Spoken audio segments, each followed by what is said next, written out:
অগ্রহায়ণ মাসের বৃহস্পতি অথবা শুক্রবারে এই কাজটি পারলে অবশ্যই করুন।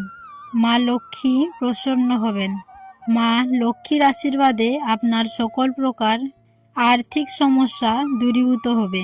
গৃহে আসবে সুখ ও সমৃদ্ধি। বন্ধুরা, অগ্রহায়ণ মাস, যে মাসকে আমরা মা লক্ষ্মীর মাস বলে থাকি, কারণ এই মাসে একদিকে যেমন নবান্ন উৎসব হয়, আর এই নবান্ন উৎসবকে কেন্দ্র করে লক্ষ্মী পূজার বিশেষ আয়োজন করা হয়, যে কারণে এই মাসটিকে একটি গুরুত্বপূর্ণ মাস বলেই গণ্য করা হয়। তাই এই মাসের লক্ষ্মীবার অর্থাৎ বৃহস্পতি বা শুক্রবারে মা লক্ষ্মীর উদ্দেশ্যে বিভিন্ন নিয়ম উপাচার পালন করা হয়ে থাকে। বন্ধুরা, শাস্ত্র অনুসারে অগ্র শব্দের অর্থ হল আগে এবং হায়ন শব্দের অর্থ হল বছর। বছরের আগে বা শুরুতে এই মাস প্রথম দিকে ছিল, যে কারণে এই মাসের নাম হয় অগ্রহায়ণ। অগ্রহায়ণ শব্দের আবিধানিক অর্থ হল বছরের যে সময় জ্যৈষ্ঠবৃহি অর্থাৎ ধান উৎপন্ন হয়। সুদূর অতীতে এই সময় প্রচুর ধান উৎপাদিত হতো বলে এই মাসটিকে বছরের প্রথম মাস ধরা হতো। পরবর্তী সময়ে বৈশাখ মাস প্রথম মাস হিসেবে বাংলা ক্যালেন্ডারে স্থান লাভ করে। তবে অগ্রহায়ণের গুরুত্ব কিন্তু কখনোই কমে যায়নি। বিশেষ করে বিবাহের ক্ষেত্রে শ্রেষ্ঠ মাস হিসেবে এই অগ্রহায়ণ মাসকে গণ্য করা হয়ে থাকে এবং এই মাসকেই অন্যদিক থেকে লক্ষ্মীর মাস বলা হয়ে থাকে। তাই মা লক্ষ্মীর কৃপাধন্য পেতে এই মাস গুরুত্বপূর্ণ ভূমিকা নেই। তবে লক্ষ্মী দেবীকে কেবলমাত্র টাকা পয়সার দেবী যদি বলা হয় তাহলে কিন্তু ভুল ভাবা হয়, কারণ মা লক্ষ্মীর পরিচয় শুধু ওইটুকুতেই সীমাবদ্ধ নয়। মা লক্ষ্মী শুধু ধনই দেন না, জ্ঞান ও সচরিত্র প্রদান করেন। এখন মা লক্ষ্মী পূজার মাধ্যমে মানুষ সার্বিকভাবে সুন্দর এবং চরিত্রবান হয়ে ওঠে এবং পাশাপাশি গৃহে সুখ শান্তি এবং সমৃদ্ধি নিয়ে আসে মা লক্ষ্মী। তাই শুধুমাত্র মা লক্ষ্মীকে টাকা কড়ি দিয়ে বিচার করলে ভুল ভাবা হয়। আর এই অগ্রহায়ণ মাসে অর্থাৎ লক্ষ্মী মাসে বিশেষভাবে মা লক্ষ্মীর আরাধনা করা প্রয়োজন। বিশেষ করে এই অগ্রহায়ণ মাসের প্রত্যেকটি বৃহস্পতিবারে বেশ কিছু নির্দিষ্ট আচার অনুষ্ঠান করা অবশ্যই প্রয়োজন, যদি সম্ভব হয়। আর আপনারা নিশ্চয়ই জানেন যে বৃহস্পতিবারকে আমরা লক্ষ্মীবার হিসেবেই জানি। তাই এই লক্ষ্মী মাসে লক্ষ্মীবারে মা লক্ষ্মীর বিশেষভাবে অবশ্যই কিন্তু পুজো করা প্রয়োজন। তবে এই পূজা পার্বণের জন্য কোনো পণ্ডিতের বা ব্রাহ্মণের কিন্তু প্রয়োজন নেই। আপনি নিজেও খুব সহজেই কিন্তু নিষ্ঠা সহকারে এই পুজো করতে পারেন। পূজা করার জন্য আপনাকে লক্ষ্মী মূর্তি আনতে হবে এমনটা কিন্তু কোনো কথা নাই। আপনার গৃহে যে লক্ষ্মী মূর্তিটি রয়েছে বা লক্ষ্মীর যদি কোনো ছবিও থাকে তাহলেও হয়। এই পূজা আপনি সকালবেলাতেও করতে পারেন, আবার সন্ধেবেলাতেও করতে পারেন। যে কোনো একটি সময় আপনার সুযোগ মতো আপনি করতে পারেন। তবে সব থেকে ভালো হয় সন্ধেবেলায় মা লক্ষ্মীর এই বিশেষ আরাধনা করলে।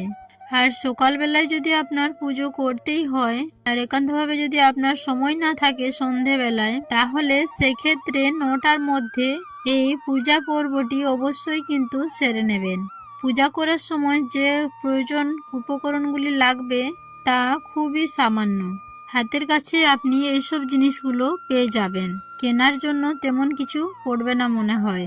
যেমন প্রথমে প্রয়োজন সিঁদুর, তারপর একটি ঘট, সামান্য ধান, সামান্য মাটি, তাম্রপল্ল একটি লাল ফুল, সামান্য পরিমাণে দূর্বা, তুলসী পাতা 2 থেকে 3টি, কাঁঠালি কলা এবং একটি হরতকি চন্দন, ধূপ আর একটি প্রদীপ, মাটির প্রদীপ এবং ঘিয়ের প্রদীপ হলে খুবই ভালো হয়, এবং কিছু নৈবেদ্য আপনার সামর্থ্য অনুযায়ী এবং সামান্য আতপ চাল ও জল।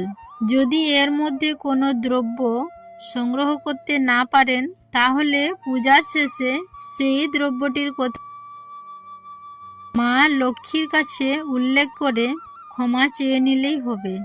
তবে চেষ্টা করবেন বন্ধুরা এগুলো সংগ্রহ করতে।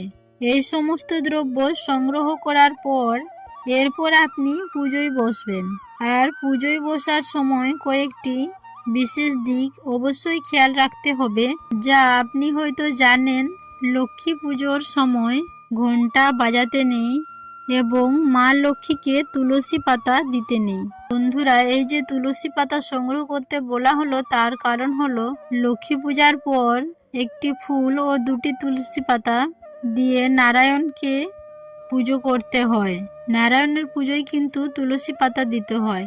বন্ধুরা, আরও একটি বিষয়, মা লক্ষ্মীকে যে নৈবেদ্য দিয়েছেন সেই নৈবেদ্যর মধ্যে কোনো লোহা বা টিনের বাসন ব্যবহার করবেন না।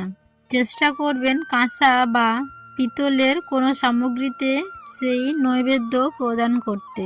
এই মা লক্ষ্মীর এই যে বিশেষ আরাধনা করার সময় অবশ্যই কিন্তু ঘরটি সামনে মা লক্ষ্মীর পায়ের আলপনা অবশ্যই দেবেন, ভুলবেন না সেটি। এটি কিন্তু বন্ধুরা অবশ্যই প্রয়োজন।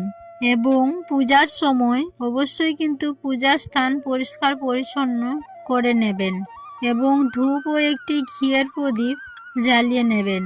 আর পুজোর সময় কখনোই কিন্তু অন্যমনস্ক থাকবেন না বা অন্য কোনো ব্যক্তির সঙ্গে কথা বলবেন না।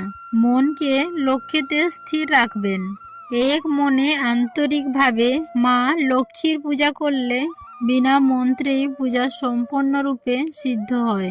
অবশ্যই আপনি যদি দীক্ষিত হন, গুরু মন্ত্রের মাধ্যমেও পূজা প্রক্রিয়া সম্পন্ন করা যায়। পূজা প্রক্রিয়া শুরু করার আগে ঠাকুরের মাথায় একটু গঙ্গাজল নিয়ে নারায়ণকে স্মরণ করে নিন।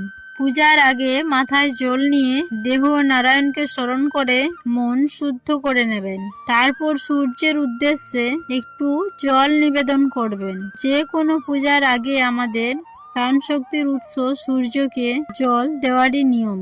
তাই জল দেওয়ার জন্য ঠাকুরের সিংহাসনে একটি ছোট তামার পাত্র সর্বদাই রাখবেন। সূর্যের নাম স্মরণ করে জল নিয়ে সেই তামার পাত্রে জল ঢালবেন। তারপর সংসারের সকলের মঙ্গল কামনা করবেন। এরপর একটু গঙ্গা জল আর পূজার একটু ফুল, নৈবেদ্য ইত্যাদি উপকরণের উপর ছিটিয়ে দেবেন। এইভাবে পূজার দ্রব্যগুলিকে শুদ্ধ করে নেবেন। এরপর মা লক্ষ্মীর সামনে সামান্য ধান ও এক চিমটে মাটি ছড়িয়ে দিয়ে তার উপর জল ভরা ঘট স্থাপন করবেন। ঘটের গায়ে সিঁদুর দিয়ে একটি মঙ্গল চিহ্ন এঁকে নিতে ভুলবেন না। ঘটে একটি আম্রপল্ল, যেটাতে বিজোড় সংখ্যায় আম্রপল্ল থাকবে, সেটা নেবেন এবং এই দিকটা একটু ভালো করে খেয়াল রাখবেন। এবং তার উপরে একটি কলা অথবা হরিতকি দিয়ে ওপরে একটি ফুল দেবেন। এবং ঘটে ও মা লক্ষ্মীকে যদি পারেন তাহলে একটি করে মালাও পরাতে পারেন, তবে আপনার সাধ্য এবং সামর্থ্য অনুযায়ী। এরপর মা লক্ষ্মীর একনিবিষ্টে ধ্যান করবেন। চোখ বন্ধ করে মা লক্ষ্মীর রূপটি মনে মনে চিন্তা করবেন এবং মা লক্ষ্মীকে আপনার ঘরে আহ্বান করবেন। পরিষ্কারভাবে বাংলায় বলবেন, এসো মা লক্ষ্মী, বসো ঘরে, আমার ঘরে থেকেও আলো করে। আর তারপর ভাববেন যে মা লক্ষ্মী আপনার হৃদয়ে এসে বসে আপনার দেওয়া ফুল, নৈবেদ্য সব গ্রহণ করছেন। একেই বলা হয় মানুষ পূজা। এরপর আপনার পূজার দ্রব্যগুলি একে একে মা লক্ষ্মীকে নিবেদন করবেন। মা লক্ষ্মীর যে বাহন পেঁচা, তাকেও কিন্তু একটি ফুল দিতে ভুলবেন না।